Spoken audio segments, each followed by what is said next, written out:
हम सब ने अपने शहर में, गांव में, गलियों में अलग अलग पार्टियों के झंडे और पोस्टर तो देखे ही हैं, है ना? खास तौर पर जब चुनाव आते हैं तब तो हर तरफ बस इन्हीं का शोर होता है। पर कभी सोचा है कि ये पॉलिटिकल पार्टीज यानी राजनीतिक दल आखिर है क्या? ये इतनी जरूरी क्यों है और लोग इनकी इतनी बुराई क्यों करते हैं?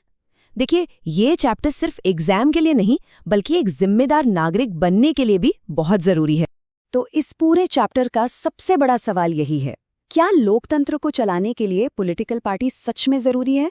क्या ये लोकतंत्र की जरूरत है या फिर हमारे देश की ज्यादातर समस्याओं की जड़ ही यही पार्टियां हैं? चलिए, इस पूरे विश्लेषण में हम इसी सवाल का जवाब ढूंढने की कोशिश करते हैं। तो चलिए पहले एक नजर डालते हैं कि हमारा आज का सफर कैसा रहेगा। सबसे पहले हम समझेंगे कि हमें पार्टियों की जरूरत ही क्यों है। फिर देखेंगे कि कितनी पार्टियां होनी चाहिए। उसके बाद नेशनल और स्टेट पार्टीज क्या होती हैं ये जानेंगे। फिर इन पार्टियों के सामने क्या-क्या चुनौतियां हैं और आखिर में इन्हें सुधारा कैसे जा सकता है। ठीक है, तो शुरू करते हैं। हमारा पहला और सबसे जरूरी टॉपिक है, हमें राजनीतिक दलों की जरूरत क्यों है। सबसे पहले इसके मतलब को, इसके काम को और इसकी जरूरत को समझते हैं। तो एक पॉलिटिकल पार्टी होती क्या है? बहुत ही आसान शब्दों में कहें तो ये कुछ लोगों का एक ग्रुप है जो चुनाव लड़ने और सरकार में पावर हासिल करने के लिए एक साथ आते हैं। ये लोग समाज के लिए कुछ पॉलिसीज और प्रोग्राम्स पर सहमत होते हैं। अब देखिए, हर पॉलिटिकल पार्टी के 3 मेन हिस्से होते हैं। पहला, नेता, अ लीडर। दूसरा, सक्रिय सदस्य यानी एक्टिव मेंबर्स। और तीसरा, अनुयायी यानी द फॉलोअर्स। अब ये स्लाइड एग्जाम के लिए बहुत बहुत जरूरी है। ये सीधा सीधा 5 नंबर का सवाल है। तो पॉलिटिकल पार्टीज काम क्या करती हैं? देखिए, इनके 7 मुख्य काम हैं। पहला, चुनाव लड़ना। दूसरा, अपनी नीतियां और कार्यक्रम जनता के सामने रखना। तीसरा, देश के लिए कानून बनाने में एक बहुत ही इंपॉर्टेंट रोल निभाना। चौथा, सरकार बनाना और उसे चलाना। पांचवा, जो पार्टी चुनाव हार जाती है वो विपक्ष की भूमिका निभाती है। छठा, जनमत यानी पब्लिक ओपिनियन को शेप करना। और सातवां, आम लोगों के लिए सरकारी मशीनरी और सरकारी योजनाओं तक पहुंच को आसान बनाना। अच्छा, पार्टियों की जरूरत को समझने का सबसे अच्छा तरीका जानते हैं क्या है? ये कल्पना करना कि अगर पार्टियां हों ही ना तो क्या होगा। सोचिए, सारे के सारे उम्मीदवार निर्दलीय हों, मतलब इंडिपेंडेंट, तो कोई भी देश के लेवल पर बड़े पॉलिसी प्रॉमिस नहीं कर पाएगा। सरकार अगर बन भी गई तो देश कैसे चलेगा, इसकी जिम्मेदारी कौन लेगा? हर कोई सिर्फ अपने इलाके के लिए जवाबदेह होगा, पूरे देश के लिए कोई नहीं। चारों तरफ बस अस्थिरता और कंफ्यूजन फैल जाएगा। चलिए अब आगे बढ़ते हैं। अगला सवाल ये है कि एक लोकतंत्र में कितनी पार्टियां होनी चाहिए? 1, 2 या बहुत सारी? आपको ये जानकर शायद हैरानी होगी कि भारत के इलेक्शन कमीशन के पास 750 से भी ज्यादा पार्टियां रजिस्टर्ड हैं। दुनिया में मेनली 3 तरह के पार्टी सिस्टम होते हैं। पहला है एक दलीय व्यवस्था या वन पार्टी सिस्टम, जहां सिर्फ एक ही पार्टी को राज करने की इजाजत होती है, जैसे चीन में। दूसरा है 2 दलीय व्यवस्था या 2 पार्टी सिस्टम, जहां पावर आमतौर पर 2 मेन पार्टियों के बीच बदलती रहती है, जैसे अमेरिका और यूके में। और तीसरा है बहुदलीय व्यवस्था यानी मल्टी पार्टी सिस्टम, जहां कई पार्टियां सत्ता के लिए कॉम्पिटिशन करती हैं और अक्सर गठबंधन मतलब कोalition सरकारें बनती हैं, जैसे हमारे भारत में। अब भारत इतना डाइवर्स देश है कि कोई 2-3 पार्टियां इसकी विविधता को संभाल ही नहीं सकती, इसीलिए यहाँ मल्टी पार्टी सिस्टम डेवलप हुआ। अब बात करते हैं भारत की। यहाँ पार्टियां 2 तरह की होती हैं, राष्ट्रीय दल मतलब नेशनल पार्टीज और राज्य दल जिन्हें स्टेट पार्टीज कहते हैं।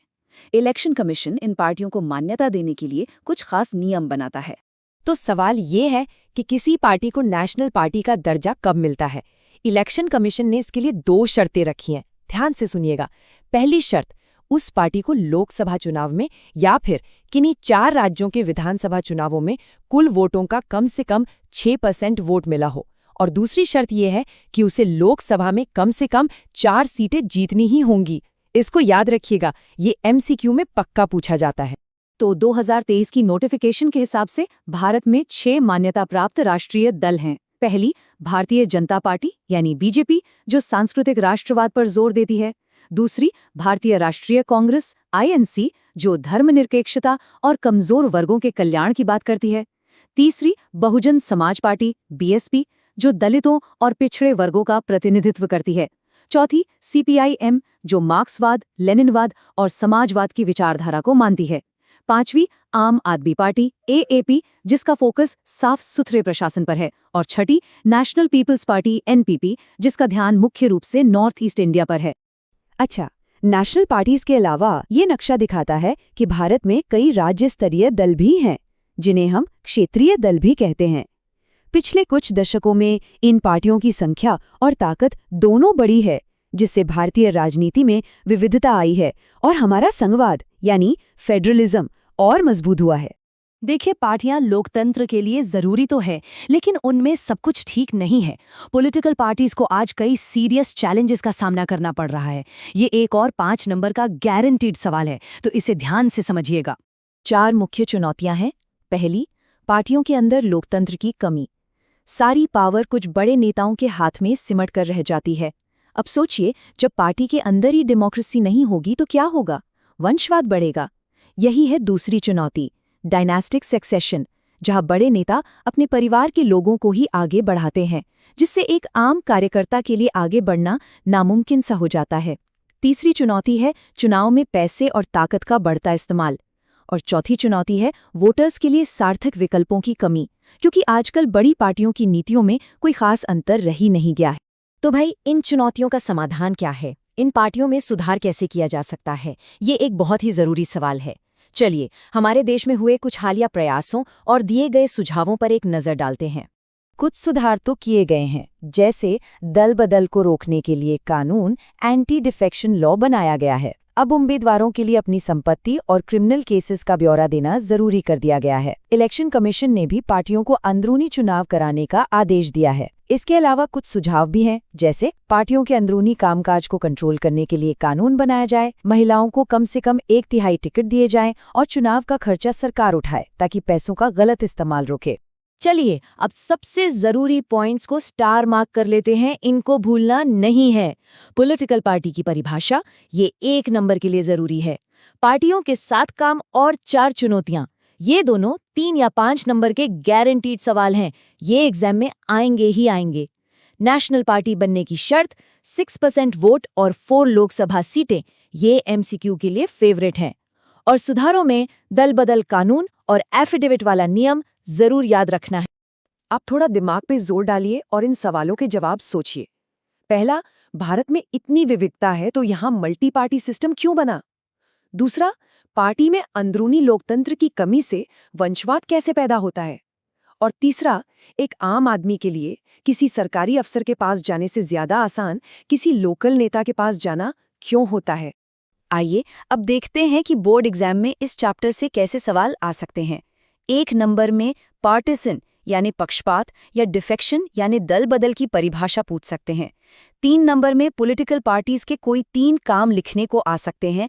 और 5 नंबर में एक बहुत अच्छा सवाल बन सकता है, राजनीतिक दल लोकतंत्र की एक आवश्यक शर्त है।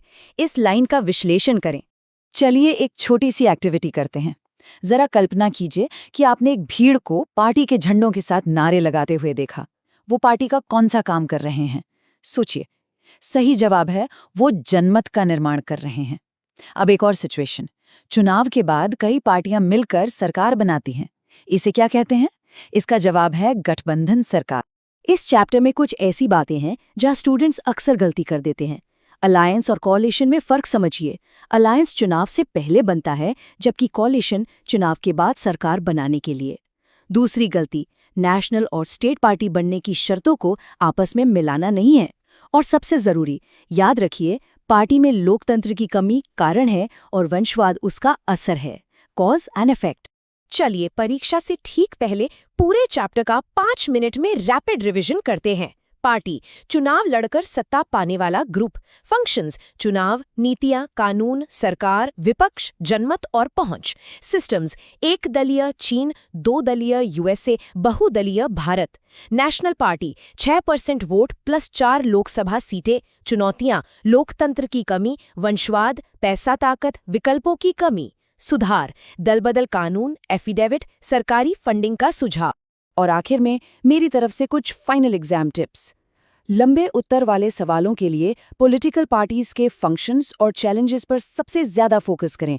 MCQs के लिए नेशनल और स्टेट पार्टीज के क्राइटेरिया को एकदम रट लीजिए और तेजी से रिवाइज करने के लिए इस चैप्टर के कीवर्ड्स का एक माइंड मैप जरूर बना लें। एक बात हमेशा याद रखिए, इस चैप्टर को समझना सिर्फ परीक्षा में नंबर लाने के लिए नहीं है, बल्कि अपने देश को बेहतर ढंग से समझने के लिए भी जरूरी है। आप सब कल के वोटर्स हैं, जानकारी रखिए, अच्छी तरह से पढ़िए और सफलता जरूर मिलेगी। All the very best.